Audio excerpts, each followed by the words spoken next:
सच्चिदानंदमय है। भारतवर्ष में पश्चिम दिशा में शाल्मली द्वीप है, वहां एक महान पर्वत है द्रोणाचल। सबसे पहले गिरिराज जी का प्रादुर्भाव द्रोणाचल की गोद में हुआ। जिस समय द्रोणाचल की गोद में गिरिराज महाराज प्रकट हुए, समस्त देवता प्रकट होकर के पुष्प वर्षा करते हुए स्तुति की, क्योंकि उनको पता है कि ये भगवान की विहार स्थली है, जो ब्रज उसमें ये शोभा पाएंगे। ये भगवान की नित्य क्रीड़ा स्थली है श्री गिरिराज महाराज। हरिदासों में श्रेष्ठ हैं, हरि को महान सुख पहुंचाने वाले और हरि स्वरूप भी हैं। तो हिमालय आदि, सुमेरु पर्वत आदि जो महान पर्वत हैं, वो सब वहां आए और गिरिराज जी का अभिषेक किया। गोवर्धन जी का प्रणाम करके, परिक्रमा करके, सबने अभिषेक करके गिरिराज पद पर अभिषेक किया, वहीं द्रोणागिरी पर ही, क्योंकि ये भगवत स्वरूप हैं। जैसे गिरिराज संबोधन हिमालय, गिरिराज संबोधन सुमेरु पर्वत, 4 लाख योजन स्वर्ण का, ये सब आकर के द्रोणागिरी पे मध्य में विराजमान गोवर्धन जी का अभिषेक किया और उनको गिरिराज पदवी दी कि हम जितने सब गिरी हैं, आप हम सबसे श्रेष्ठ हैं, क्योंकि भगवान की नित्य लीला स्थली में आप पधारेंगे, भगवान आप में लीला करेंगे, इसलिए हम सबके आप वंदनीय हैं। और वहीं अभिषेक हो गया गिरिराज पद पर। महान पर्वतों ने गोवर्धन जी की स्तुति की। साक्षात आप परिपूर्णतम हैं। ये परिपूर्णतम शब्द भगवान में ही लगता है। गोवर्धनोपरि सुराह पुष्प वर्षम प्रचक्किरे हिमालय सुमेरु वाद्या शैला सर्वे समागता। त्वं ही गोवर्धनो नामो वृंदारण्ये विराजसे, त्वन्नो गिरीणाम सर्वेशाम गिरिराजोशिष्याम प्रतम। नमो वृंदावनांकाय तुभ्यं गोलोक मौलिने पूर्ण ब्रह्म तपत्राय नमो गोवर्धनाय च। सब महान पर्वत स्तुति करते हैं गोवर्धन जी की। हे पर्वतराज, आप साक्षात परिपूर्णतम भगवान श्री कृष्णचंद्र ही हैं। गिरिराज जी महाराज दिव्य गौओं का समुदाय और गोपाल रूप से भगवान श्री कृष्ण आप में क्रीड़ा करेंगे। गोप सुंदरियों सहित आपके ही समीप तलहटी में रास करेंगे। गोपी वृंदावन, आपका सर्वश्रेष्ठ नाम गोवर्धन।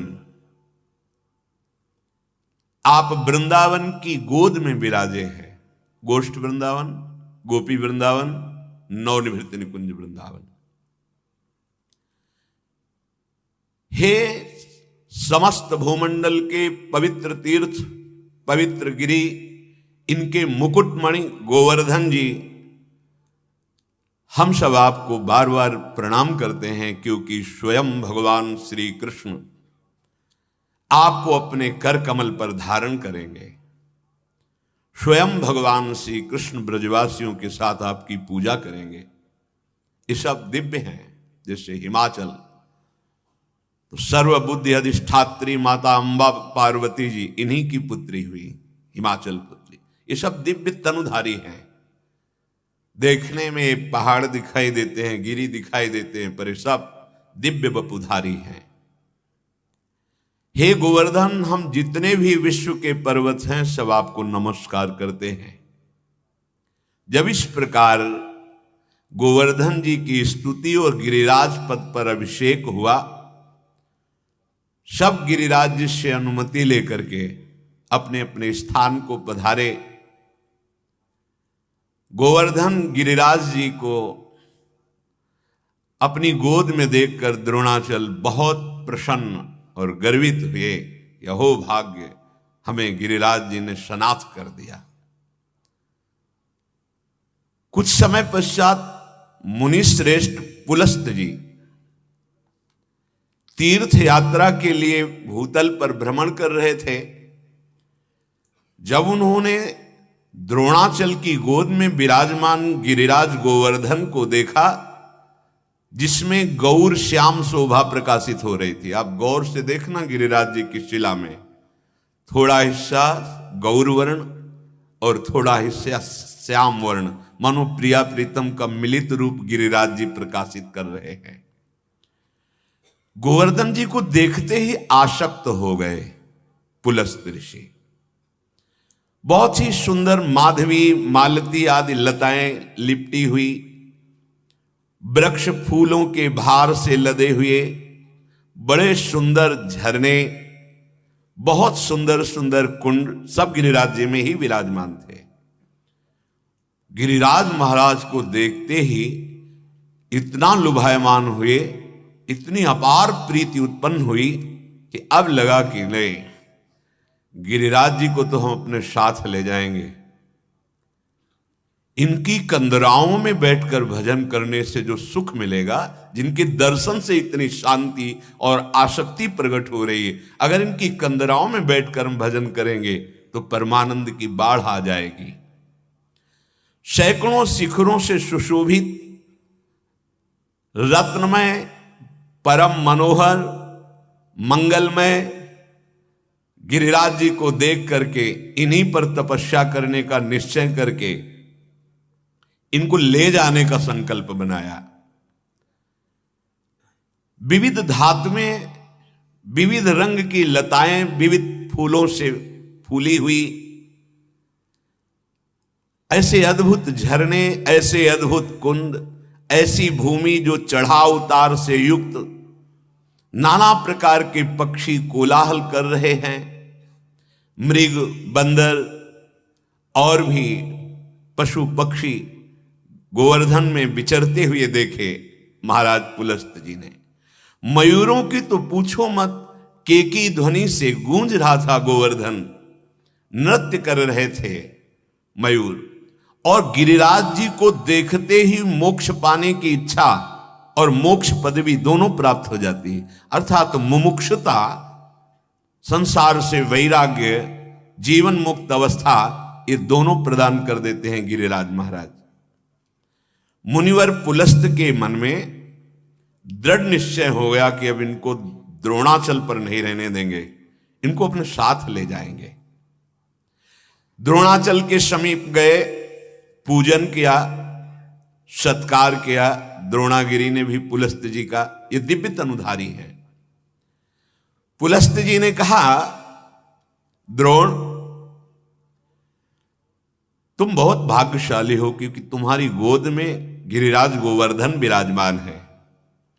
इस समय तुम विश्व वंदनीय हो गए हो, तुम में दिव्य औषधियां हैं, अमोघ संजीवनी आदि, तुम सबको जीवन देने वाले हो, इसलिए मेरे को भी जीवन प्रदान करो। ये गोवर्धन मेरा जीवन बन गए हैं, इनके देखने से ही मैं इतना आसक्त हो गया हूं, इनके बिना नहीं रह सकता। और इनको हम विराजमान करेंगे मुक्ति नगरी आनंदवन काशी में। सानंद मानंद वने वसंतम आनंद कंदम हृत प्राप वृंदम वाराणसी नाथम अनाथनाथम श्री विश्वनाथम शरणम प्रपद्ये। आनंदवन में, ये प्रेमानंद वन है वृंदावन, काशी आनंद वन है। मैं काशी में विराजमान करूंगा और बहुत से मुमुक्ष जन इनके दर्शन मात्र से इनमें भजन साधन करके परम पदवी को प्राप्त होंगे। मैंने इनकी महिमा देख ली। काशी में बहुत से भी ऋषि मुनि निवास करते हैं, उनको परम लाभ होगा। मैं याचना करता हूं, मुझे गिरिराज गोवर्धन दान दे दो। इस समय मैं केवल गोवर्धन को चाह रहा हूं। भगवान विश्वेश्वर की नगरी में विराजमान होकर के ये समस्त प्राणियों को परम पदवी प्रदान करेंगे, मैंने निश्चय कर लिया। जहां गंगा नदी प्रवाहित होती है, भगवान विश्वनाथ साक्षात भ्रमण करते हैं, वास करते हैं, उनकी राजधानी है काशी। वहां हम ले जाएंगे तुम्हारे पुत्र गिरिराज गोवर्धन को। ये लता वेलों से ऐसी शोभा प्रकाशित करते हैं जो राग का नाश करती है। सच्ची गिरिराज जी के दर्शन मात्र से वैराग्य प्रकट होता है। मैं अपने तपस्या के बल से इनको ले जाऊंगा, मेरी अभिलाषा पूर्ण करो। पुलस्त जी की बात सुनते ही द्रोणाचल के नेत्रों में आंसू बहने लगे, विकल हो गए और भयभीत भी हो गए। भय इसलिए कि ना कह नहीं सकते, क्योंकि महान तपस्वी हैं। विकल हो गए कि आज मुझे जो सौभाग्य मिला कि बड़े बड़े महान पर्वत आकर के मुझे प्रणाम किए, देवता लोग आकर नमस्कार किए, क्योंकि मेरी गोद में गोवर्धन गिरिराज विराजमान है। ये मेरा सौभाग्य छीनना चाहते हैं, पर मेरा कोई बस नहीं है। द्रोणाचल जी ने कहा, महामुने, मैं पुत्र स्नेह से बहुत व्याकुल हूं। मुझे मेरा पुत्र गिरिराज गोवर्धन बहुत प्रिय है, पर मैं भयभीत हूं कहीं आप साप ना दे दें। इसलिए आपके दोनों हाथ जोड़ करके मैं प्रणाम करता हूं। क्या ऐसा हो सकता है कि आप ये ना लें?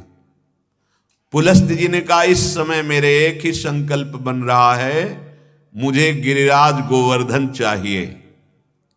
जानते हो इसमें आंतरिक कितनी प्रबल इच्छा क्यों प्रकट हुई? क्योंकि भगवान श्री कृष्णचंद्र जी इन्हें अपने ब्रज में लाना चाहते। ये भगवान की नित्य लीला स्थली है।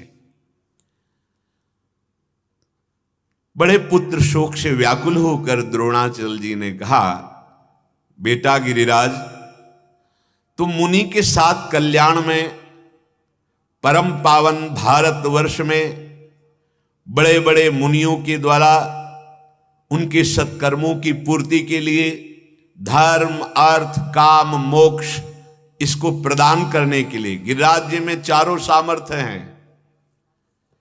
अगर आप धन की कामना से उनकी आराधना करें तो धन दे देंगे, कामना की पूर्ति के लिए तो कामना की पूर्ति हो जाएगी, धर्म पूर्ति के लिए तो धर्म की पूर्ति, मोक्ष पूर्ति के लिए तो मोक्ष पूर्ति, और प्रेम प्राप्ति के लिए तो प्रेम। सर्व समर्थ गिरिराज जी महाराज है।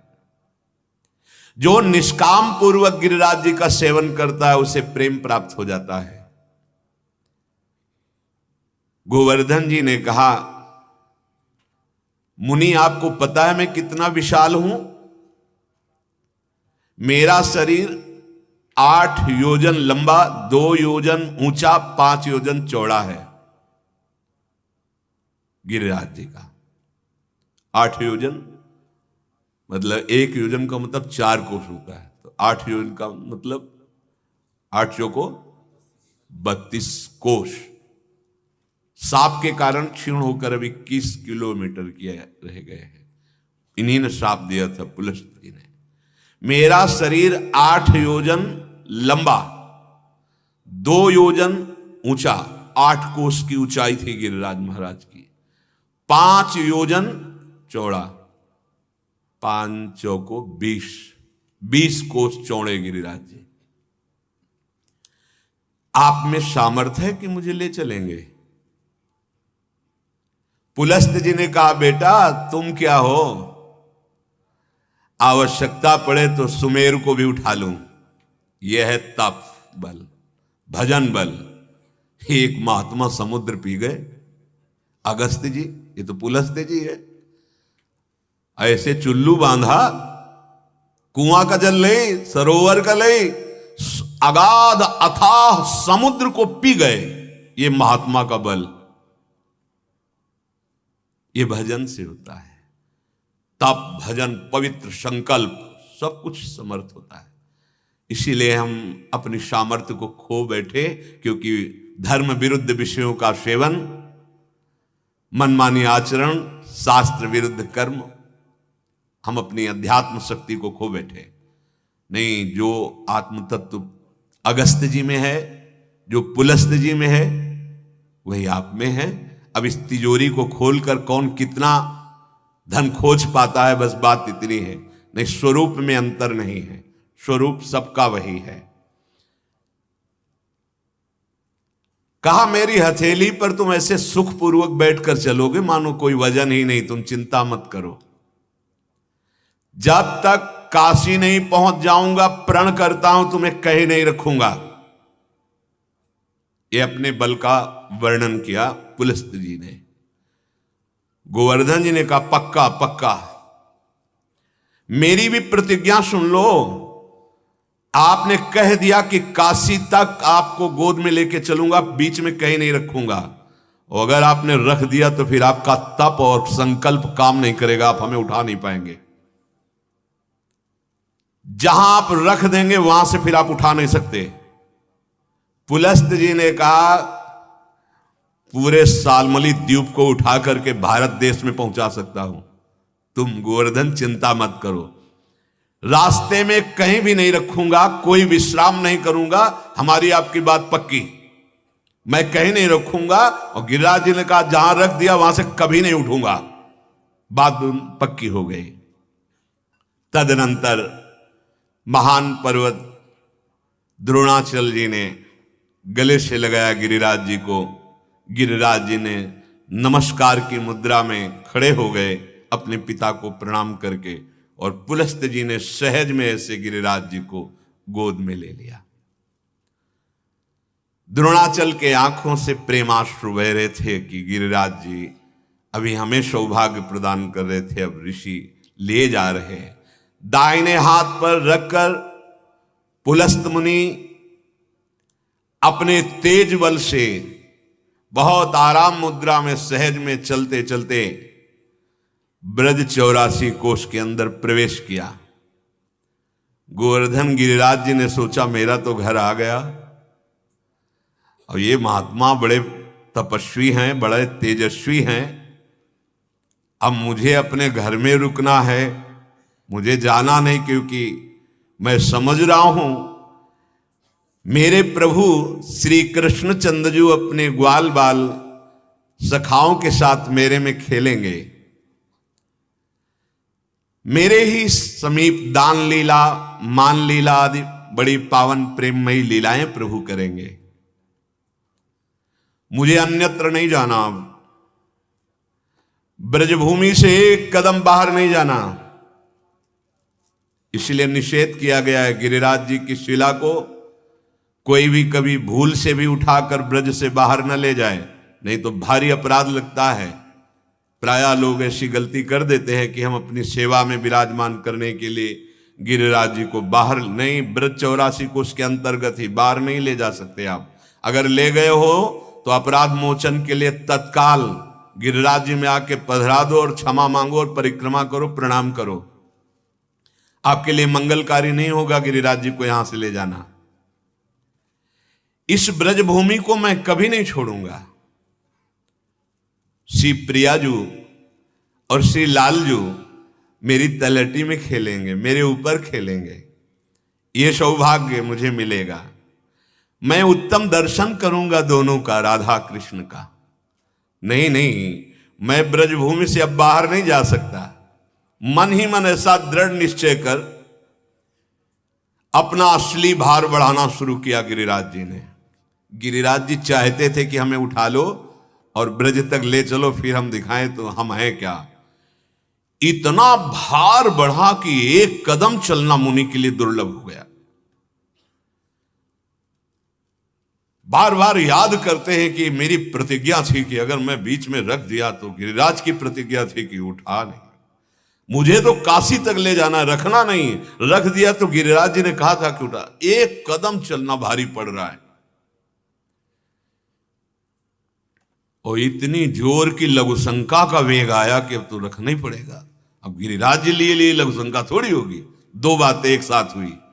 भारी लघुशंका का वेग और गिरिराज जी अपने असली जो सामर्थ्य है वो भारी वजन, भारी भार से पीड़ित तो लघुशंका बस छूटने ही वाली है।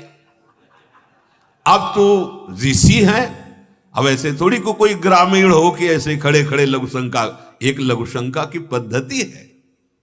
ये जो जैसे खड़े खड़े वो सब चिट्ठी पढ़ते हैं अपवित्र, उनको ज्ञान ही नहीं है, उसी हाथ से लघुशंका का क्षेत्र स्पर्श करते हैं उसी हाथ। हाँ, पहले बहुत सावधानी पूर्वक, यदि आपकी गांठें दर्द करती हैं तो खड़े होने वाली लघु शंका के आजकल सुविधाएं, उसको बहुत और पवित्र अंग करते हुए, हाथ पवित्र करते हुए, कुल्ला करके, आचमन करके, ऐसे ऐसे थोड़ी कि ऐसे पशुवत लघु शंका के और चल दिए। प्रायः अब इन पवित्रताओं का ध्यान ही नहीं रखा जाता, इसलिए बुद्धि भ्रष्ट होती चली जाती। शौचाचार बुद्धि को पवित्र करता है। अब ऋषि ने विचार किया कि ये तो एक क्षण भी हम नहीं रह सकते लघु शंका के बिना। अब जो होगा सो देखा जाएगा, क्योंकि लघु शंका इतनी वेग में, वो वजन इतना बढ़ गया। जहां महाराज विराजमान है गिरिराज जी, वही पधरा दिया। लघु शंका से निवृत्त हुए और स्नान किया, क्योंकि गिरिराज जी को ले जाना है, बड़े पवित्र। तभी तो इतना तेज और तप है। सच्ची बात, अगर आप शरीर पवित्र रखेंगे, शौचाचार का नियम रखेंगे, तो आप में शक्ति आएगी। आप अपवित्र मुंह, अपवित्र शरीर, गंदे विचार, गंदी चेष्टाएं, पशुवत आचरण, पवित्र होकर के निवृत्त हो गए। गिरिराज जी से कहा चलो उठो। गिरिराज जी इतने महान भारी भार से युक्त हो गए कि जो यहां तक उठा के लाए थे, एक हाथ से ऐसे उठाया, गोद में लाए थे, दोनों हाथ लगा के पूरे तप का संकल्प करके हिला भी नहीं पाए गिरिराज जी को, तृण भर खिसका नहीं पाए। पुलस्त ऋषि ने, ये क्या हो रहा है? फिर पूरा पावर लगाया घुटने के बल बैठकर गिरिराज जी को उठाने का। पूरी शक्ति, पूरा प्रयास, पूरा तप, पूरा संकल्प, एक अंगुल भी टस से मस नहीं। पुलस्त्यो मुनि शार्दूला, ये मुनियों के शिरोमणि हैं। कहा उठो गिरिराज, ये तुम्हारा स्वभाव ठीक नहीं कि तुम अपना वजन बढ़ा रहे हो। माना कि तुमने शर्त की थी, लेकिन तुम्हारी शर्त से हमारी प्रतिज्ञा श्रेष्ठ है। मैं तुम्हें काशी ले चलूंगा, मेरा अभिप्राय जानते हो। क्रोधित होकर बोले, मेरी गोद में सहज में उठो। गिरिराज जी ने कहा, आप क्रोधित मत होइए, आपने वादा किया था कि काशी के सिवा बीच में कहीं रखेंगे नहीं, और हमारी शर्त हुई थी जहां रख दोगे वहां से मैं उठूंगा नहीं। तो आप अपनी प्रतिज्ञा तोड़ दिए हैं, मैं अपनी प्रतिज्ञा में हूं। मुनि श्रेष्ठ पुलस्त क्रोध से कांप उठे, ओठ फड़कने लगे। फिर एक बार जबरदस्ती प्रयास किया गिरिराज गोवर्धन को उठाने का, असफल हुए। तब कहा है गिरिराज, तुम्हारी आज्ञा का पालन नहीं कर रहे हो, तुम्हारे अंदर मैं ढिठाई देख रहा हूं, मेरे मनोरथ को पूर्ण नहीं होने दे रहे, इसलिए मैं शाप देता हूं तुम्हें। तुम प्रतिदिन तिल तिल भर क्षीण होते जाओगे। गिरिराज ने कहा स्वीकार है, जाऊंगा नहीं। मतलब ये ब्रज क्षेत्र ऐसा है कि सांप भी मिले तो भी नहीं छोड़ना है। बहुत दुर्लभ है ब्रजवास। आप अमेरिका जाइए कोई परेशानी नहीं, विदेश जाइए कोई परेशानी घर वालों को नहीं होगी, लेकिन ब्रजवास तो कितने ऐसे जनों ने आके बताया कि हमारे घर वाले कहते हैं मर जाएंगे अगर आप ब्रज गए, वृंदावन वास किए, तो मैं भाई 21 पीढ़ियां तर जाएंगी। अगर कोई ऐसा सौभाग्यशाली, सबके अंदर थोड़ी भाव बन पाता है, कह दे सब ब्रज में वास कर लें, किसकी सामर्थ है? सब भजन कर ले, किसकी सामर्थ है? सब जीवन मुक्त हो जाएंगे, सृष्टि कैसे चलेगी? अरे एक विकार को तो संभाल के दिखा, जीवन मुक्त होना तो बहुत बड़ी बात रही। अरे 1 घंटे किसी एक मंत्र, एक नाम में मन को लगा के दिखा, प्रेमावस्था तो बात बहुत दूर की रही। ब्रज 84 कोष में बड़े भाग्यशाली, पूरी सृष्टि में इतने लोग हैं, अंगुली में गिन सकते हो।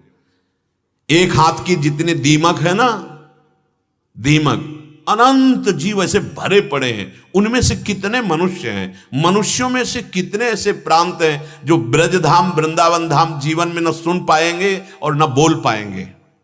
फिर यहां वास मानो बाजी जीत गए, लाडली लाल ने हमें ब्रजवासी बनाया, वृंदावनवासी बनाया। अगर अपराध न बने तो वास मात्र से भगवत प्राप्ति हो जाएगी। वृंदावन ही प्रभाव सुनो, अपनों ही गुण देत, जैसे बालक मलिन को मात गोद भर लेत। रोज आप वृंदावन की महिमा सुनते हैं, वास मात्र से भगवत प्राप्ति। पर अपराध ना बने इसलिए बताया गया, ऐसी पद्धति से रहो, नहीं तो अपराध बन जाएंगे। पुलस्त्य जी ने साप दे दिया, एक एक तिल रोज घटोगे। यद्यपि गिरिराज जी का स्वरूप 8 योजन लंबा, 2 योजन ऊंचा, 5 योजन चौड़ा। अब आप दर्शन कीजिए, तब से अब तक गिरिराज जी रोज घट रहे हैं। नाराज होकर पुलस्त्य जी चले गए। उसी दिन से गिरिराज गोवर्धन ऋषि का शाप स्वीकार करके तिल तिल भर रोज कम होते जा रहे हैं। जब तक भूतल पर भागीरथी गंगा और प्रभु गोवर्धन गिरिराज विराजमान है, तब तक जीवों का कल्याण होता ही रहेगा।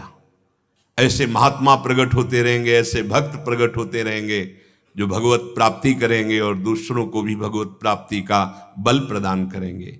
जिस दिन इस भूतल से भागीरथी गंगा और गिरिराज जी अंतर ध्यान हो गए तो कलयुग का प्रचंड तांडव प्रारंभ हो जाएगा। उस कोटि का जिसमें सर्वनाश महापाप ही होगा।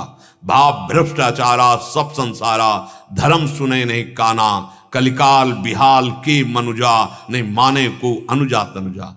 मानो गिरिराज जी और भागीरथी गंगा कलयुग के प्रभाव को रोके हुए हैं। श्री गिरिराज गोवर्धन तब से हमारे ब्रजमंडल में विराजमान हैं, सबका मंगल परम सुख करने के लिए। भगवान का जब प्रादुर्भाव हुआ, श्री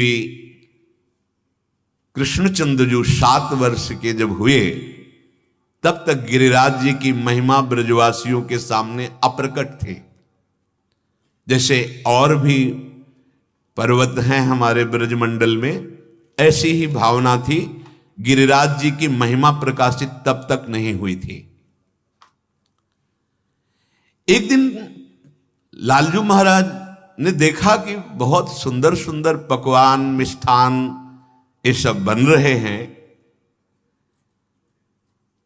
यद्यपि अंतर्यामी सर्वज्ञ हैं हमारे श्री कृष्णचंद्र जी, उनसे कभी कहीं किसी की कोई भी बात छुपी नहीं। कभी कहीं किसी की, कहीं भी हो वो देख रहे हैं। ऐसा मत समझना कि तुम्हें बंद कमरे में या एकांत स्थल पर कोई नहीं देख रहा। वो देख रहा है जो हमारा न्यायाधीश है। उसे किसी के प्रमाण की जरूरत नहीं, इसलिए डरो, असत कर्म से डरो।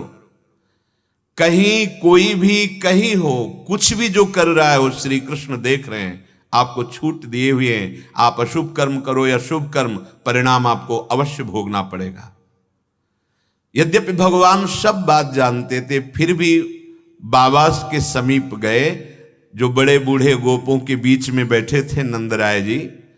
विनयावनत हाथ जोड़ करके कहा कि बाबा, आज ये किसका बड़ा भारी उत्सव हो रहा है? इसका क्या फल है? किस उद्देश्य से ये जो विविध प्रकार की भोग सामग्री बनाई जा रही है, उत्सव की तैयारी की जा रही है, ये किसके लिए है? इसका उद्देश्य क्या है? बाबा आप मुझे अवश्य बताइए, क्योंकि आप मेरे पिता हैं और मैं आपका लाडला पुत्र हूं। मेरी उत्कंठा है जानने के लिए कि किसका उत्सव हो रहा है, जिसके लिए पूरा ब्रजमंडल ऐसी तैयारी कर रहा है। सुंदर सुंदर पकवान भोग सामग्री बन रही।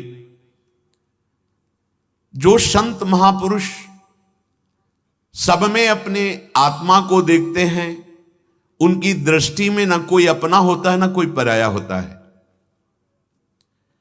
उन संतों का ना कोई मित्र होता है ना कोई शत्रु होता है, ना कोई उदासीन होता है। ऐसे संतों से जब विनयावनत होकर के बात पूछी जाती है तो फिर वो अधिकारी देखकर छुपाते नहीं हैं। अगर वो रहस्य की बात जानने का अधिकारी नहीं तो वो मौन धारण कर लेते हैं। उनका व्यवहार मित्रवत सबसे होता है, पर ममता किसी से नहीं होती। जो शरणागत हैं, जो विनयावनत हैं, जो अधिकारी हैं, हर बात वो अपने अनुभव की उनसे वो कह देते हैं। बाबा, संसारी आदमी बेसमझ से अनेकों प्रकार के ऐसे कर्म करते रहते हैं जिनका लक्ष्य होता है सुख, लेकिन भोगना पड़ता है दुख, क्योंकि वो बेसमझ है। अगर कोई भी कर्म किया जाए और समझ बूझ कर किया जाए और महापुरुषों से प्रमाणित हो तो उसका फल होगा सुख।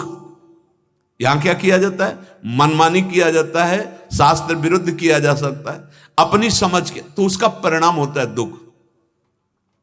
ये बेसमझ लोग करते हैं सुख के लिए कर्म और परिणाम में भोगते हैं दुख। इसलिए मेरी प्रार्थना है कि आप लोग ये कौन सा उत्सव मना रहे हैं, ये शास्त्र सम्मत है या लौकिक है, मैं जानना चाहता हूं। आपका पुत्र हूं, विनयावनत हूं। आप सब किस उत्सव की तैयारी कर रहे हैं, कृपा करके बताइए। बाबा ने कहा, बेटा हमारे भगवान है इंद्र।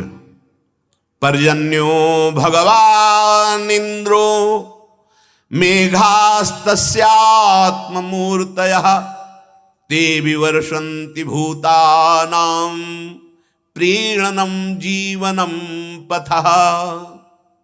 लालाया, हमारे भगवान हैं इंद्र, ये मेघों के स्वामी हैं। मेघ इन्हीं की आज्ञा से वर्षा करते हैं।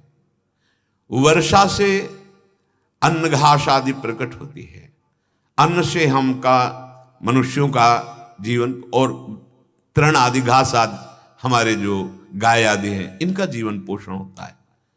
प्यारे पुत्र, संपूर्ण ब्रजवासी जन मेघपति भगवान की पूजा इन विविध पदार्थों से करने की तैयारी कर रहे हैं, क्योंकि मेघ भगवान इंद्र के अधीन हो। जब भगवान इंद्र प्रसन्न होंगे तो मेघों को आदेश करेंगे, वो वर्षा करेंगे और हम सबका प्राणियों का पोषण वर्षा के द्वारा अन्न घास आदि से।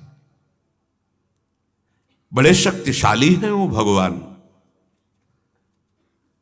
फिर इस यज्ञ से, उत्सव से जो बचता है, हम सब ब्रजवासी लोग उसे प्रसाद मान करके पाते हैं। उन्हीं की वर्षा से हम सबका जीवन निर्वाह होता है। खेती आदि प्रयत्न वर्षा से ही सफल होते हैं। तो ये हमारी बहुत कुल परंपरा चली आ रही है, और जो कुल परंपरा से धर्म चला आ रहा है उसे काम, लोभ, भय या द्वेष से परंपरागत धर्म छोड़ा नहीं जाता। अगर छोड़ दे तो मंगल नहीं होता। नंद बाबा ने ऐसा कहा। भगवान ब्रह्मा शंकर आदि का भी शासन करने वाले श्री कृष्णचंद्र जी ने नंद बाबा और ब्रजवासियों की जब बात सुनी तो बाबा से कहा कि बाबा, बहुत विचार पूर्वक हमारी बात सुनना। कर्मणा जायते जंतु कर्मणैव विलीयते, सुखम दुखम भयम क्षेमम कर्मणैवाभिपद्यते। सिद्धांत है, प्राणी अपने कर्म के अनुसार ही पैदा होता है, कर्म के अनुसार ही सुख दुख भोगता है, कर्म के अनुसार ही मर जाता है। भय या अमंगल उसके कर्म का परिणाम होता है।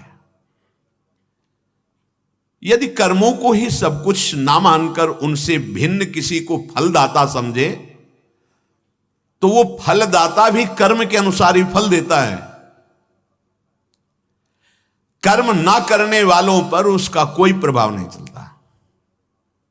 सभी प्राणी अपने अपने कर्म का फल भोगते हैं। अवश्य में भोक्तव्यम कृतम कर्म शुभाशुभम। कर्तारम भजते सोपि न कर्तु प्रभुर्हिषः। तो भी किमिंद्रेणे भूतानाम श्वाश्वा कर्मानुवर्तिनाम अनीशे नान्यथा कर्तुम स्वभाव विहितम नृणाम। इंद्र के बीच में आपने क्यों कि भगवान है, फलदाता है, प्रधानता तो कर्म की है। पिताजी, पूर्व कर्म जो हमने किए हैं उनका फल सुख दुख रूप से अभी आ रहा है। अभी जो हम कर्म करते हैं वो आगे फल मिलेगा। बिल्कुल पक्का सिद्धांत समझो। अभी हम भजन करना शुरू किया, हमें शारीरिक कष्ट मिल गया, विपत्ति आ गई, ये भजन का इससे कुछ लेना देना नहीं। ये पूर्व में जो आपने फसल बोई थी वो आई है। अब जो कर रहे हो बड़ा मंगल होगा आगे चल, लेकिन अज्ञानी जीव नहीं समझता। वो जब किसी धर्मात्मा महात्मा भगवत मार्ग में चलने वालों को पीड़ित देखता है ना, देखो ये भजन का फल, हमको कोई कष्ट नहीं है, कोई भजन वजन नहीं करते। हाँ, तुम्हें बहुत लंबी यात्रा करनी भाई, बहुत हिसाब किताब है, इसीलिए इनका हिसाब किताब खत्म हो रहा है। इनकी यात्रा पूर्ण हो गई है, अभी अपने घर जाने वाले हैं। अर्थात समस्त संचित कर्म भस्म, क्रियमाण निष्फल, प्रारब्ध का भोग, जीवन मुक्त। कर्म फल को अपने प्रयास से बदला नहीं जा सकता, जिससे शरीर की रचना है। एक है ताकत भजन की, पर अगर उससे कर्म फल को बदलने में लगा दिया तो शरीर तो मरेगा ही एक ना एक दिन।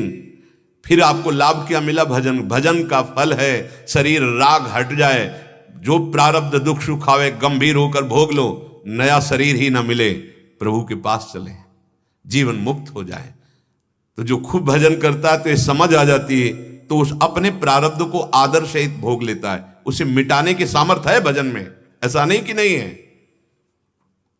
बड़े बड़े महापुरुषों में देखा गया स्वयं कष्ट सह रहे हैं दूसरों के कष्टों को मिटा करके, अपने कष्ट को नहीं, क्योंकि अपने शरीर को प्रारब्ध को जानते हैं कि इसको हम सहज में भोग लेते हैं। और भजन का प्रताप जगत मंगल के लिए, भगवत प्राप्ति के लिए, भगवत प्रेम के लिए है। बहुत सुंदर विषय भगवान वर्णन करते हैं। किसी के आशीर्वाद की क्या जरूरत है? यदि आप सच्चे आचरण से चलते हो, भगवान के आश्रित हो, नाम जप कर रहे हो, तो साफ जितने भी देवता ऋषि मुनि मनुष्य धर्मात्मा महात्मा सब आप पर कृपा कर देंगे। सुर नर मुनि प्रसन्नता ऊपर, विश्वास करो। और गलत आचरण करोगे तो चाहे जहां चले जाओ, चाहे जो आशीर्वाद, कोई लागू नहीं होगा। गलत शास्त्र विरुद्ध आचरण, मनमानी आचरण किया तो शास्त्राबाहु अर्जुन ने बहुत संग किया दत्तरते भगवान को, बड़ा आशीर्वाद सिद्धियां मिली, अंततो गत्वा उद्दंडता नहीं गई तो क्या हुआ? वंश का विनाश कर दिया भगवान परशुराम जी ने। बिल्कुल विश्वास, यही हम समझाने के लिए बार बार, चाहे एकांतिक में हो यहां कहते हैं कि तुम इन पार्थिव वस्तुओं पर विश्वास मत करो कि कोई जंतु, कोई ऐसा कुछ, कोई भस्म कोई दे देगा कि तुम दुख रहित हो जाओगे। नहीं भाई नहीं, आपका कर्म इनसे रुकने वाला नहीं, ये छूछा से नहीं रुकने वाला, वो आपको दंड दे के रहेगा। एक उपाय है, भगवान का आश्रय ले लो। कहते अहम त्वाम सर्व पापेभ्यो, सर्व, जमा वाला भी खत्म, आगे वाला भी खत्म, और प्रारब्ध को भी बहुत कम करके भुगवा देंगे। बहुत कृपालु है। एकमात्र भगवान की शरण और नाम जप। तभी सबको लगता है कि और कोई ये उपाय तो जानते नहीं है, कहते हैं कि बस राधा राधा राधा राधा। क्योंकि और कोई उपाय हमें प्रमाणित करके बताओ जो तुम्हारे दुख की जड़ अज्ञान का नाश करके, समस्त पापों का नाश करके तुम्हें जीवन मुक्त बना दे। कोई उपाय बताओ। किसी भी मार्ग में चलो, जब तक देह स्मृति संसार स्मृति, तब तक दुखों से बच नहीं सकते। अगर राधा राधा राधा स्मृति राधा नाम में, तो विश्वास करो धर्म अर्थ काम मोक्ष प्रेम जो चाहोगे प्राप्त हो जाएगा।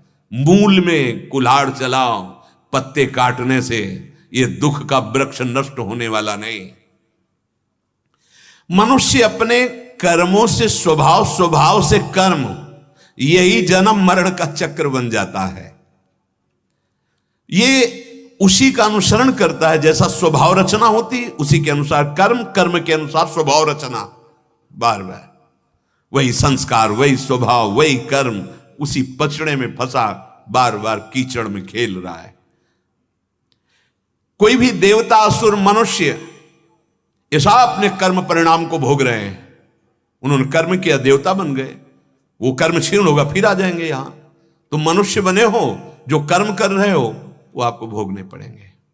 सारा जगत स्वभाव और कर्म में विचरण कर रहा है, अपने स्वभाव के तमोगुणी स्वभाव, रजोगुणी स्वभाव, सात्विक स्वभाव। ये विचरण शब्द बंद हो जाएगा जब त्रिगुणातीत हो जाओगे। नाम त्रिगुणातीत है, भगवान का रूप त्रिगुणातीत है, भगवान की लीला, भगवान का धाम, ये त्रिगुणातीत हो। आपका स्वरूप त्रिगुणातीत है, आपका स्वरूप। जीव अपने कर्मों के अनुसार उत्तम और अधम शरीरों को ग्रहण करता छोड़ता रहता है। ये चक्र, ये परंपरा रुकती नहीं है। अब रोकने का समय आ गया है। मानव जीवन सत्संग अब रुक जाना चाहिए। अगर अब न रुका तो फिर पता नहीं कब ऐसा संयोग बनेगा। बार बार तो बनत नहीं यह संयोग अनूप, मानुष तन वृंदा विपिन रसकन संग विरूप। ये शत्रु है, ये मित्र है, ये उदासीन है, ऐसा कुछ नहीं है। ये तुम्हारी सोच है, तुम्हारी सोच। आज अपनी सोच का इतना महत्व है, एक दूसरे की निंदा कर रहे हैं, एक दूसरे की हिंसा कर रहे हैं। कितना गलत कर्म बन रहा है और उसे हम धर्म मान रहे हैं। सर्वनाश हो जाएगा, सर्वनाश। कहां तक कहूं बाबा, कर्म ही गुरु है, कर्म ही ईश्वर है। अगर आपका महान कर्म है, वो गुरु की तरह आपको सत्य की तरफ लेता चला जाएगा। महान कर्म है तो ईश्वर की तरह आनंद और फल प्रदान करता चला जाएगा, जिसमें अखंड सुख, अखंड प्रसन्नता है। इसलिए बाबा, मुझे तो ऐसा लगता है कि पूर्व संस्कारों के अनुसार अपने वर्ण आश्रम के अनुकूल धर्म का आचरण करता हुआ परम पवित्र कर्म करने का आदर करे, कर्तव्य का पालन करे। संपूर्ण गीता यही का, भगवान के जो वचन इसी का विस्तार है। जिसके द्वारा सुगमता पूर्वक, आनंद पूर्वक जीवन कटे, वही उसका इष्ट देव होता है। बाबा, जैसे विवाहिता पत्नी अपने पति को छोड़कर किसी और पुरुष की तरफ गंदी दृष्टि करे तो उसको व्यभिचारिणी कहते हैं। और व्यभिचारिणी को कभी सुख, शांति या लाभ कभी नहीं प्राप्त हो सकता। ऐसे ही व्यभिचारी व्यक्ति होता है। व्यभिचारी को कभी शुभ गति, कभी मंगल, कभी अभी तुम्हारे पास धन है तो देख लेना ये कहां पहुंचा देगा तुम्हें, जो गंदे आचरण, गंदा व्यसन, गंदा खान पान। तो मुझे लगता है कि मनुष्य को समझना चाहिए कि उसका पति कौन है। सबके लिए पुरुषोत्तम भगवान श्री कृष्णचंद्र जो सबकी आत्मा है, सबके प्रीतम है, सबके परम पति हैं, सबके परम पति हैं। ये बात हृदय में बैठा ले। अगर अनन्य भाव से भक्ति कर रहे हो तो ये आपको अनुभव में आ जाएगा। मुझे लगता है कि अपने आराध्य देव को छोड़कर दूसरे की उपासना करने से कभी सुख नहीं मिलेगा। अपने अपने कर्तव्य का पालन करना ही चाहिए बाबा। जैसे हम लोगों का कृषि, वाणिज्य, गोरक्षा, ये सब जीवनोपार्जन है, गोपालन। तो संसार की स्थिति, उत्पत्ति इन तीन गुणों से होती है, सतोगुण, रजोगुण, तमोगुण से। इसी के स्वभाव में बने हुए स्त्री पुरुष सब संसार में कर्म करते हुए विचरण कर रहे हैं। रजोगुण के संयोग से ही ये जन्म होता है। रजोगुण की प्रेरणा से मेघ बरसते हैं। इसमें इंद्र का क्या, क्योंकि ये तो जगत गुरु है, सब जानते हैं रहस्य। रजोगुण की प्रेरणा से वर्षा होती है, वर्षा से ही अन्न आदि, जिससे आपने कहा प्राणियों की जीविका चलती। तो भला इंद्र का क्या लेना देना इसमें? और इंद्र कर भी क्या सकता है, क्योंकि इंद्र के पास जो सामर्थ्य है वो इन्हीं की तो दी है। इनको पता है कितनी सामर्थ्य है उसके पास। बाबा, हमें बिल्कुल इंद्र से भयभीत नहीं होना चाहिए। हम वनवासी हैं, वृंदावनवासी हैं, ब्रजवासी हैं। हमारे आराध्य देव ये वृंदावन ब्रज धाम के जो मुकुटमणि गिरिराज जी हैं, ये इष्ट देव हैं। हम ब्रज 84 कोश वासियों के ये रक्षक हैं, ये प्राण पोषक हैं, ये धर्म अर्थ काम मोक्ष प्रेम, ये सब पुरुषार्थ देने में समर्थ है गिरिराज गोवर्धन। बाबा आज से बंद इंद्र का पूजन, जितनी सामग्री तैयार हुई है अब हम सब मिलकर गिरिराज जी का पूजन करेंगे। अब ये यज्ञ नहीं होगा देवराज इंद्र के लिए, ये खीर हलवा पूरी पुआ मूंग की दाल ब्रज के समस्त दुग्ध पदार्थ जो बनाए गए हैं, गौओं से जो दुग्ध निकला उनसे पदार्थ, ये सब इंद्र को भोग नहीं लगाएंगे हम। अब लगेगा भोग गिरिराज जी का और फिर पाएंगे सब ब्रजवासी। और ब्राह्मणों को दक्षिणा देंगे, गौओं के साथ परिक्रमा लगाएंगे। आप बाबा समझ लो, चाहे चांडाल हो, चाहे पतित हो, चाहे कुत्ता हो, कोई भी हो, गिरिराज जी का भोग पाने से, गिरिराज जी के दर्शन से परम कल्याण को प्राप्त हो जाएगा, सब आनंद हो जाएगा।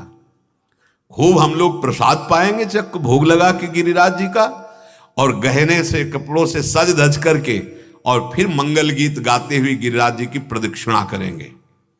मेरी तो सम्मति यही है बाबा, यदि आप सब ब्रजवासियों को बाबा आपको रुचे तो ऐसा ही कीजिए। देवराज इंद्र का बंद यज्ञ महोत्सव, अब होगा गिरिराज महाराज का महोत्सव। गिरिराज जी का पूजन मेरा साक्षात पूजन होगा। गिरिराज जी और मुझे में तनिक भी भेद नहीं है, मुझे बहुत प्रिय है गिरिराज जी। कालात्मा भगवान श्री कृष्ण सूक्ष्मता से देखा था कि इंद्र का घमंड बहुत बढ़ गया है, और भगवान का स्वभाव किसी का घमंड नहीं रखते, किसी का भी। इसीलिए तृणादपि सुनी चेन, बचना हो तो भगवान की शरण में होकर दैन्य रहो। थोड़ा भी घमंड करोगे तो ब्रह्मांड नायक तुम्हारे घमंड को चूर करने के लिए ऐसी रचना रच देंगे, सब छार छार हो जाएगा तुम्हारा घमंड, किसी का नहीं रहा घमंड। नंद बाबा आदि गोपों ने जब ये बात सुनी तो सबने गर्दन हिलाई, लाला बात तो तू सही कर रहा है। सबने स्वीकृति कर ली। क्यों? क्योंकि सबके हृदय में यही प्रेरणा करने वाले हैं, उर प्रेरक, यही उर में प्रेरणा करते हैं। भगवान श्री कृष्ण जैसा चाहते थे वैसा ही ब्रजवासियों ने स्वीकार कर लिया। ये बात है, जोई जोई प्यारो करे सोई मोहि भावे। कुल परंपरा से पूजन होता चला आ रहा था, एक बार भी किसी ने प्रश्न नहीं किया। जैसा प्रभु ने कहा, अभी 7 वर्ष के बड़े बूढ़ों ने सबने भगवान की सलाह मान ली। अब तो ब्रज के ब्राह्मण बुलाए गए, स्वस्ति वाचन हुआ, और छकड़ों में लाद लाद करके ब्रज 84 कोष के ब्रजवासी जन गिरिराज जी के समीप आए।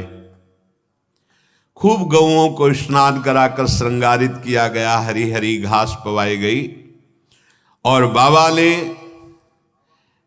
गिरिराज महाराज के समीप आए हुए समस्त ब्रजवासियों से कहा, आज से यही हमारे आराध्य देव हैं ब्रज के श्री गिरिराज महाराज। गोपीजन भी भली भांत श्रृंगार करके छकड़ों पर, गाड़ियों पर सवार होकर प्रभु की रूप माधुरी, लीला माधुरी का गान करते हुए गिरिराज महाराज के समीप आए। अब जे भी भोग लगना शुरू हुआ, ब्राह्मण मंत्रोच्चारण कर रहे, तो सब ब्रजवासी देख रहे कि भोग तो 56 प्रकार के, सब विविध पहाड़ के पहाड़ भोग, लेकिन भोग आरोगने वाले तो गिरिराज महाराज आरोग ही नहीं रहे। तो भगवान सबके मन की बात जान करके गिरिराज जी के रूप में प्रकट हो गए। वैसे ही श्याम वर्ण, वैसे जैसे एक पूजक बने हुए श्री कृष्ण और एक पूज्य बने हुए भगवान, विशाल स्वरूप धारण करके, और कहा कि मैं गिरिराज हूं। आहा, देखो मैं गिरिराज हूं। और सारी सामग्री, खीर पुआ पूड़ी कचौड़ी पकौड़ी, जो विविध प्रकार के व्यंजन थे, भगवान पा रहे, ब्रजवासी गोपियां पवा रही हैं। अब तो सब ब्रजवासी आनंद से नाच रहे कि इतना जीवन हो गया, इंद्र का पूजन करते हुए कभी एक झांकी भी नहीं मिली, और पहला ही पूजन गिरिराज जी का हुआ, साक्षात प्रकट होके बोले मैं गिरिराज हूं, बृहद बपु धारण किए हुए, शैलोस्मीति ब्रुवन, मैं गिरिराज गोवर्धन हूं। ब्रजवासी जय हो महाराज, आप तो बड़े कृपाल हो, भोग देखते ही प्रकट हो गए। इतने बार भोग लगाया, देवराज इंद्र कभी आके झांकी भी नहीं दिए। सच्ची माली मूर्तिमान कल्पतरु हैं, चिंतामणि हैं गिरिराज जी महाराज। कोई भी कामना गिरिराज महाराज के लिए पूर्ण करने में कोई संशय नहीं, बस आप पद्धति से परिक्रमा पूजन। अब ऐसे नहीं कि गिरिराज जी की परिक्रमा लगा रहे हैं, मसाला खा रहे हैं, या कोई धुआं वाले ऐसे गंदे व्यसन कर रहे हैं, या आप गिरिराज जी की तलहटी में शौच लघु शंका कर रहे हैं। बहुत सावधानी की जरूरत होती है। साक्षात सिद्ध मूर्ति भगवत स्वरूप गिरिराज जी महाराज, अहो भाग्य है हम ब्रजवासी हैं जहां ऐसी महामहिमामयी एक स्थल, यहां कण कण में प्रिया प्रीतम का अद्भुत ऐश्वर्य प्रभाव माधुर्य सब विराजमान है। अब तो सब ब्रजवासी पवार हैं, प्रणाम करें, बोले अहो आश्चर्य है आश्चर्य, गिरिराज जी हम पर बहुत प्रसन्न, साक्षात प्रकट होकर के पा रहे हैं। भगवान ने कहा ये अद्भुत देवता हैं, जैसा तुम चाहोगे वैसा रूप धारण कर लेंगे, और जो गिरिराज जी का निरादर अपमान करेगा उसको ये देवता नष्ट कर देंगे। आओ अपना गौओं का और विश्व का कल्याण करने के लिए हम गिरिराज जी को प्रणाम करते हैं। भगवान समस्त ब्रजवासियों सहित गिरिराज जिनको प्रणाम कर रहे हैं वो भगवान, जो प्रणाम कर रहे हैं वो भगवान। गिरिराज जी को नमस्कार किया। एसो वजानतो मर्त्यान काम रूपी वनौकशः हरन्ति हरस्मै नमस्यामः शर्मणे आत्मनो गवाम। भगवान श्री कृष्ण की प्रेरणा से नंद बाबा आदि बड़े बूढ़े गिरिराज गोवर्धन की पूजा की, और जो प्रसाद बचा सब पाए। फिर जो बूढ़े लोग चल नहीं सकते थे, छकड़ों पे बैठ के जो चल सकते थे, वो गीत भगवान के नामों का गाते हुए गिरिराज जी की प्रदक्षिणा की। फिर सब अपने अपने ब्रज के घरों में वापस आ गए। जब इंद्र को पता चला कि पुआ पूड़ी गुलाब जामुन रबड़ी रसगुल्ला कुछ भी भोग हमारे नहीं लगा, इस तिथि को तो हमारा लगता था, अपने दैवी शक्ति जो गुप्तचर थे पूछा भाई क्या बात है, ब्रज में एक भी गुलगुला हमें समर्पित नहीं हुआ, पीछे तो चक पाले को मिलता था। तब बताया गया कि अब आपकी पूजा बंद हो गई महाराज। नंद बाबा आदि ने गिरिराज जी की पूजा की, गोवर्धन की, और खूब उन्हीं को भोग लगाया गया, और प्रसाद पाके सब खूब जय जयकार और परिक्रमा हुई है। अब पदाधिकारी देवराज इंद्र, उनकी आंखें लाल हो गई। इन ब्रजवासियों की इतनी हिम्मत, मुझ देवराज इंद्र का अपमान, मेरी भोग सामग्री गिरिराज को। अब इनके क्रोध से होगा क्या, बस ध्यान दीजिए। गोपेभ्या कृष्ण नाथेभ्यो नंदादिभ्य चुकोपसहा। क्या बिगाड़ लेगा देवराज इंद्र का क्रोध, जिसकी रक्षा करने वाले श्री कृष्ण हैं। बस जो पे कृष्ण चरण मन अर्पित तो करे हैं का नवग्रह रंक। ये जितने भी ग्रह नक्षत्र दैवी शक्तियां दैवी पदों पे विराजमान है, भगवान की प्रदत्त शक्ति से है। जब ये प्रभु की शक्ति को भूलकर अपनी मान लेते हैं, तो जहां जहां कभी ऐसा हुआ, उपनिषद में एक में हमने पढ़ा था कि एक बार देवराज इंद्र असुरों पर विजय प्राप्त करके हर्षोल्लास पूर्वक बड़ा उत्सव मना रहे थे। अप्सराएं नाच रही थी, गंधर्वगण गान कर रहे थे, और अभिमान में भरे हुए देवता क्योंकि विजय से प्राप्त किए थे, सब आनंदित हो रहे थे। भगवान ने देखा कि शतोगुणी देवताओं को ये जो रजोगुणी तमोगुणी वृत्ति प्राप्त हो रही है, ठीक नहीं है, इनके अभिमान का मर्दन होना चाहिए। तो एक भयानक यक्ष के रूप में सामने प्रकट हुए, महान तेज महान बल।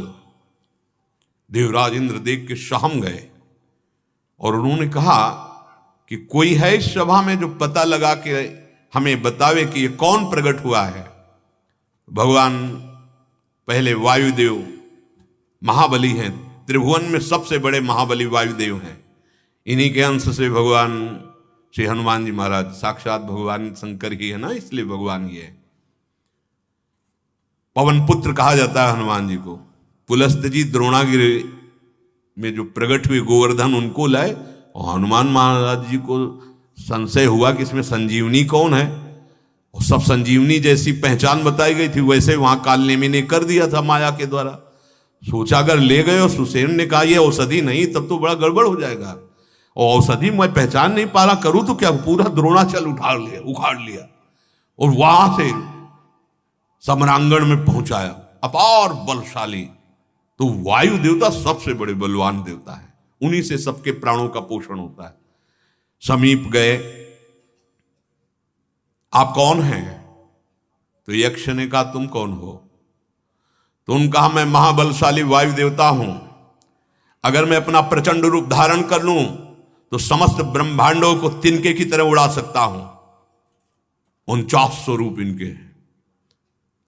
जब हनुमान जी महाराज लंका में आग लगा रहे, हरि पेरित तेहि अवसर चले मरुत 49 अट्टहास कर गरजा कपि बड़ी लाग आकाश। 49 मारुत पवन चल पड़े। बोला इतने तुम बलशाली हो, तुम ब्रह्मांडों को तिनके के समान उड़ा सकते हो? तो एक तिनका डाला और कहा उड़ा के दिखाओ। कितना बड़ा उपहास! तुरंत उन्होंने पावर लगा, नहीं उड़ा, पूरी शक्ति लगा दी। बोले तुम तो कह रहे थे ब्रह्मांडों को उड़ा देंगे, यहां तो तिनका नहीं उड़ा पा रहे हो। ग्रीवा नीची की, चले गए। देवराज इंद्र ने पूछा कौन है? बोले असमर्थ रहा परिचय प्राप्त करने में। महाबलशाली अग्निदेव प्रकट हुए, समीप गए। तुम कौन हो? तुमका पहले आप अपना परिचय बताइए, कौन है आप? तुमका मैं अग्नि देवता हूं। तुम्हारी सामर्थ्य क्या है? मैं पूरे ब्रह्मांडों को उपले की तरह एक क्षण में भस्म कर सकता हूं। तो ये तिनका है, इसको भस्म करके दिखाइए। पूरा पावर लगा दिया, तिनके से धुआं भी नहीं उठा। अग्नि देवता गर्दन नीची की और जाके बैठ गए, असमर्थ रहा उनका। देवराज इंद्र एकदम आवेश में उठे तो यक्ष अंतर्ध्यान हो गए। ओ बहुत पश्चाताप की कोई परिचय नहीं प्राप्त कर पाए, कौन था? इतने में भगवती अंबा प्रकट हुई और कहा देवराज इंद्र तुम इतने घमंड में हो कि भगवान तुमसे बात भी नहीं करेंगे। वो यक्ष नहीं थे, साक्षात भगवान थे। ये तुम्हें बताने आए हैं तुम्हारे इन महाबली देवताओं में कोई ताकत नहीं है। न वायु देवता तिनका उड़ा सके, न अग्नि देवता तिनके को भस्म कर सके। इसलिए घमंड मत करो, तुम में जो सामर्थ्य है वो भगवान की दी हुई है। तो दैन्यता पूर्वक उनके हृदय में जो विजय का अभिमान था वो शांत हो गया। देवराज इंद्र भी थे विनय करने में भगवान के अवतार में, लेकिन भूल गए। और अपमान जब हुआ उनको लगा कि अपमान हो गया, क्योंकि उनकी पूजा, अरे पूजा प्रणाम नमस्कार बहुत विचित्र है, बहुत विचित्र है। ये पूजा नमस्कार जिसको प्रिय लगने लगता है तो बहुत जन्मों की साधना में भी ये पानी फेर देता है। पूजा नम सम्मानम कलयाति घोर गरलम। भगवान बचावे, अंदर से बहुत सावधान। जहां कानों में पहुंचेगा और हृदय में गुदगुदी होगी तो जान लेना फोड़ा बढ़ रहा है, ऑपरेशन पक्का। और ऑपरेशन ऐसा भयानक होगा कि सह नहीं पाओगे, पक्का समझ लो। अगर प्रणाम नमस्कार ये सब स्वीकार किया जाए तो अहंकार रूपी फोड़ा बढ़ता है और भगवान इसका ऑपरेशन फिर होश का इंजेक्शन लगा के करते हैं, बिल्कुल चेतना में। अब वो कहता है मैं किसी काम का नहीं रह गया, तो बोले अब राम के हो जाओ, अब श्याम के हो जाओ। हाँ सुनेरी मैंने निर्बल के बलराम। देवराज इंद्र को बड़ा गुस्सा आया। इंद्र को देवराज पद का घमंड था, स्पष्ट भगवान व्यासदेव जी लिख रहे हैं, सुखदेव जी गान कर रहे हैं। उन्होंने ये मान रखा था कि मैं त्रिलोकी का ईश्वर हूं, मेरे से बढ़कर कोई नहीं है। क्रोध से तिलमिला उठे और प्रलय के समय जिन मेघों को छोड़ा जाता है उन सांवर्तक नामक मेघों को कहा कि ब्रज को अभी इसी क्षण जल मग्न करके नष्ट कर दो। ओहो, इन ग्वालों में इतना घमंड, मुझ देवराज का अपमान। बड़ा विचित्र है अहम। देखो तो सही, एक साधारण लड़का, उसके बल पर मुझ देवराज का अपमान। अहो श्रीमद महात्म्यम गोपानाम काननौकशाम कृष्णम मर्त्य मुपाश्रित्य, ये चक्रुदेव हेलनम, ये मरने वाले शरीर के गोपगण, एक बालक कृष्ण जो मर्त्य में स्थित है। भगवान का महत्व कब जानने में आता है? जब दैन्यता आती है। देखो, इतना पवित्र पद है देवराज इंद्र, और अहंकार है तो उनको क्या दिखाई दे रहा है? एक साधारण मनुष्य बालक कृष्ण मर्त्यम उपाश्रित्य, इनको सच्चिदानंद मृत शरीर वाला दिखाई दे रहा है। ये है अहंकार, अज्ञान का स्वरूप। मुझ देवराज का अपमान कर डाला। अच्छा, तो अब इस बहुत कड़वी शब्द बोल रहे, अहंकारी ऐसे ही बोलता है। वाचालम बालिशम स्तब्धमज्ञम पंडित मानिनम कृष्ण मर्त मुपाश्रित गोपा में चक्र अप्रियम। देवराजेंद्र इस समय बकवादी हो गए हैं, नादान हो गए हैं, अभिमानी हो गए हैं और मूर्खता को प्राप्त हो गए हैं, क्योंकि ये ही ब्रह्मा जी के साथ सब मिलकर प्रार्थना की थी और ब्रह्मा जी को भगवान ने आदेश किया था, मैं स्वयं आ रहा हूं पृथ्वी का भार हरण करने के लिए। मुझ देवराजेंद्र की अवहेलना देख ले, अब मैं क्या करता हूं। ऐसे ही प्राय अधिक पाए जाते हैं, क्योंकि अज्ञान और अहंकार से युक्त है तो सच्चिदानंद बपू भगवान को नहीं जान पाते हैं। भगवान को जानना अपनी बुद्धि बल से नहीं हो सकता। सोई जानई जेहि देहु जलाई, तो जानत तुम्हें हो जाई। अच्छा, तो इन गोपों को धन का नशा चढ़ गया है और इनको बिगाड़ने वाला कृष्ण मिल गया है। भैया हम बिगड़े ही सही, तुम बढ़िया बने रहो, हम ब्रजवासी बिगड़े ही सही, क्योंकि हमारा यार और प्यार श्री कृष्ण है। अब जाओ सांबर्तक गणों, इन ब्रजवासियों की हेकड़ी को, इनके घमंड को धूल में मिला दो। ये हेकड़ी और घमंड ही बोल रहा है उसका, पक्का समझना। तुम्हें जो कुछ दिखाई दे रहा है वो तुम्हारे अंदर है। अगर श्याम दिखाई दे रहा तो श्याम का अनुभव हो गया है, काम दिखाई दे रहा तो काम में हो, दुष्ट दिखाई दे रहा तो तुम दुष्ट हो, पापी दिखाई दे रहा तो पाप है। चश्मा जैसा वैसे ही दृष्टि, वैसे सृष्टि। जाओ इनका संहार कर डालो। मैं आ रहा हूं ऐरावत हाथी पर और अपने वज्र का प्रहार करके 84 कोस भूमि को नष्ट कर दूंगा। मैं अपने महापराक्रमी मरुदगणों के साथ आ रहा हूं ब्रज में। जाओ सांबर्तक गण, वर्षा प्रारंभ करो। अब इंद्र की आज्ञा, प्रलयकालीन मेघ के बंधन खोल दिए गए। अब वो बड़े वेग से बाबा के ब्रज 84 कोस के ऊपर छा गए और मूषल होता है जितना, वैसी धारा वर्षने लगी। मूषल धार, जितना मूषल होता है, बूंद तो इतनी, लेकिन वो ऐसी नहीं, मूषल इतना मोटा, तो ऐसी मोटी मोटी धारें बरसने लगी।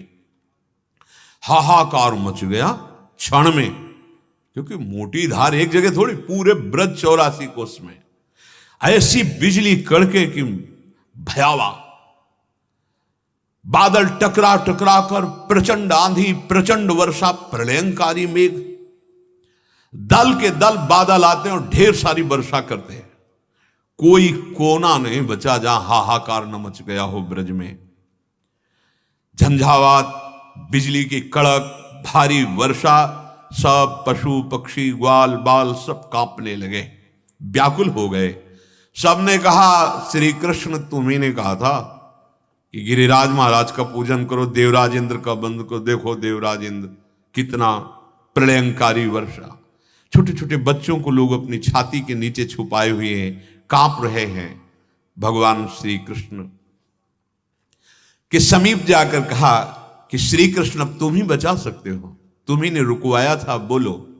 हम ब्रजवासी जनों के तुम प्राण हो। अब तो कृष्ण केवल तुम्हारे ही भाग्य से हमारी रक्षा हो सकती है। हे कृष्ण, इस गोकुल के एकमात्र, ब्रज के एकमात्र रक्षक और आप स्वामी हो। इंद्र के क्रोध से बचने के लिए हमारे पास कोई उपाय नहीं, केवल आप ही उपाय हो। धन्य है। इसीलिए ब्रजवासी जनों का प्यार तो देखो, आप ही मेरे उपाय हो। बस इतना ही इशारा काफी। हमारे भव समुद्र से पार होने का उपाय क्या है? श्री कृष्ण। आनंदित रहो इनका आश्रय लेकर के। भगवान ने कहा बिल्कुल बिल्कुल नहीं, कोई भयभीत नहीं होगा, किसी एक जीव की क्षति नहीं होगी। भारी ओलों के साथ वर्षा प्रारंभ थी। देवराज इंद्र की करतूत देकर मुस्कुराए और उनका एक क्रोधित होकर के अपना प्रभाव दिखाना चाहता है। अरे ब्रज का नाश काल भी नहीं कर सकता। देवराज इंद्र तू क्या है? ये प्रचंड वायु, ये ओले, ये वर्षा कुछ हमारे ब्रजवासियों का बिगाड़ नहीं सकती। देख मैं तुझे कैसा जवाब देता हूं। मूर्ख, तू अपने को लोकपाल मानता है, ऐश्वर्य और धन का घमंड करता है। तेरे आज घमंड को चूर चूर कर दूंगा। तत्काल सुदर्शन को आज्ञा की, एक बूंद पानी ब्रज में नहीं। अरे भगवान है, इनके सामने कौन है? देवता लोग सतोगुण प्रधान होते हैं। अरे अभिमान, सतोगुण में अभिमान, ऐश्वर्य मद का अभिमान, पद का अभिमान। तुम सतोगुण से चित हो रहे हो तो तुम्हें दंड मिलना चाहिए, तुम्हारा मान भंग होना चाहिए, तुम्हें शांति मिलेगी इससे। ये सारा ब्रज मेरे आश्रित है, जो मेरे द्वारा स्वीकृत और आश्रित है। त्रिभुवन में कोई भी उसको कष्ट नहीं पहुंचा सकता। उनका मैं रक्षक होता हूं, जो मेरे आश्रित। यही हम लोगों की छाती में जो बल है ना, यही बल है। सच्ची मानिए, बल के महाबल, बलम बलवताम श्रेष्ठम, ये श्री कृष्ण का बल। और जहां श्री कृष्ण का बल, जिस बल से प्रभावित हो गया, वो मेरे बल श्री वृंदावन रानी। मैं रक्षक हूं जिसका त्रिभुवन में कोई। मैं इसे दिखाता हूं कि ये कितना सामर्थ्यशाली है। मेरा एक व्रत है, ध्यान दीजिए, भगवान कह रहे मेरा एक व्रत है। जो संत जन हैं, जो भक्त जन हैं, जो मेरे आश्रित हैं, जिनका मेरे सिवा कोई नहीं, छोटे से छोटा, बड़ा से बड़ा कार्य और उनकी रक्षा करना, ये मेरा व्रत है। पक्की बात है। कदम कदम पे आपने किसी और को अपना मान रखा है, इसलिए आपको दिखाई नहीं दे रहा, नहीं तो कदम कदम पे प्रभु दिखाई देते हैं। कैसे प्यार करते हैं, कैसे दुलार करते हैं, कदम कदम पे उनका प्यार। भगवान का व्रत है, भगवान का प्रण है। भगवान श्री कृष्ण ने सबसे कहा आओ गिरिराज जी की तलहटी में। अब ब्रज 84 कोस से समिट के गिरिराज जी तक आने में कितना समय? इतने में तो प्रलय का वर्षा सब पधार जाते हैं। सुदर्शन जी अपना काम कर रहे हैं महान तेजों में, ना कोई ओला ना कोई, सब ठिठुरते हुए भाग कर गिरिराज जी के समीप आए। भगवान श्री कृष्णचंद्र जी ने तत्काल गिरिराज गोवर्धन को, जैसे बरसात में छोटे छोटे छत्ते प्रकट होते हैं, बच्चे खेल खेल में ऐसे उठा लेते हैं, ऐसे ऐसे गिरिराज महाराज को उखाड़ लिया 7 वर्ष के लालजू महाराज, और ऐसे धारण किया यहां पे गिरिराज महाराज को। सबसे कहा आनंद पूर्वक आ जाओ, बाल बच्चे पशु पक्षी सब गिरिराज जी की तलहटी में। यह एक आश्चर्य की बात है। बाबा के पास ही कई लाख गैया थी और बाबा कई भाई थे, उनके भी कई लाख थी। संपूर्ण ब्रज 84 कोष में वृषभानु बाबा के पास भी बहुत कई लाख गौएं थी। मतलब अगर गौएं देखो तो ये तो चिदानंद भूमि है। इसलिए गिरिराज जी की अंदर गुफा में जब गिरिराज जी को उठा लिया, संपूर्ण पशु पक्षी, माताएं बहनें, गोपीजन गोपजन, सब बालक वृद्ध सब आ गए आराम से। यह है सच्चिदानंद का प्रभाव। देखो तुम सब अपनी गौओं के सब सामग्री सब कुछ लेकर के गिरिराज जी के इसमें आ जाओ, गड्ढे पे। देखो तुम लोग शंका मत करना कि गिरिराज जी गिर जाएंगे क्या, नहीं, भगवान सबसे कह रहे शंका मत करना। ये गिरिराज तनिक भी हिल भी नहीं सकते, डरना मत। नहीं लगेगा कि लाला तो अभी 7 वर्ष का है, गिरिराज और थक जाए तो फिर कहीं सब दब जाए। मैंने सब व्यवस्था कर रखी है, आप सब आ जाओ। सब के सब ग्वाल बाल, गोधन, छकड़ा, पुरोहित, भृत्य, सब कुछ, क्योंकि प्रलयकालीन वर्षा हो रही, ये अवसर मिल रहा, किसी को पता नहीं चल रहा कि हम सब वर्षा में जो प्रारंभ में हुई थी ये कैसे कम हो गई। अवसर दिया ना सबको प्रभु, सुदर्शन चक्र ऊपर गुप्त रूप से। ब्रजवासी सब अंतर में जब आ गए तो अब जो पानी बाहर का था उठा लेने पर वहां खाली हो गया ना, तो वो पानी भर जाएगा ना। भगवान शेष जी को आदेश किया तुरंत अपने शरीर की मेड़ बनाओ, किसी को पता नहीं। भगवान अनंत महामहिम शेष जी ने ऐसे पूरी मेड़ बना दी कि एक बूंद पानी अंदर नहीं जाएगा। ऊपर सुदर्शन चक्र जी भगवान हैं भगवान, और ऐसे गिरिराज जी को। लेकिन 7 दिन भगवान ने न खाया न पिया, ऐसे न आराम न विश्राम। कुछ सखा लोग बीच बीच में कृपा करते और बोले हम लाठी लगाए तुम हटा लो थोड़ी देर के लिए। सखा तो मतलब उनको ये थोड़ी लग रहा है कि भगवान है।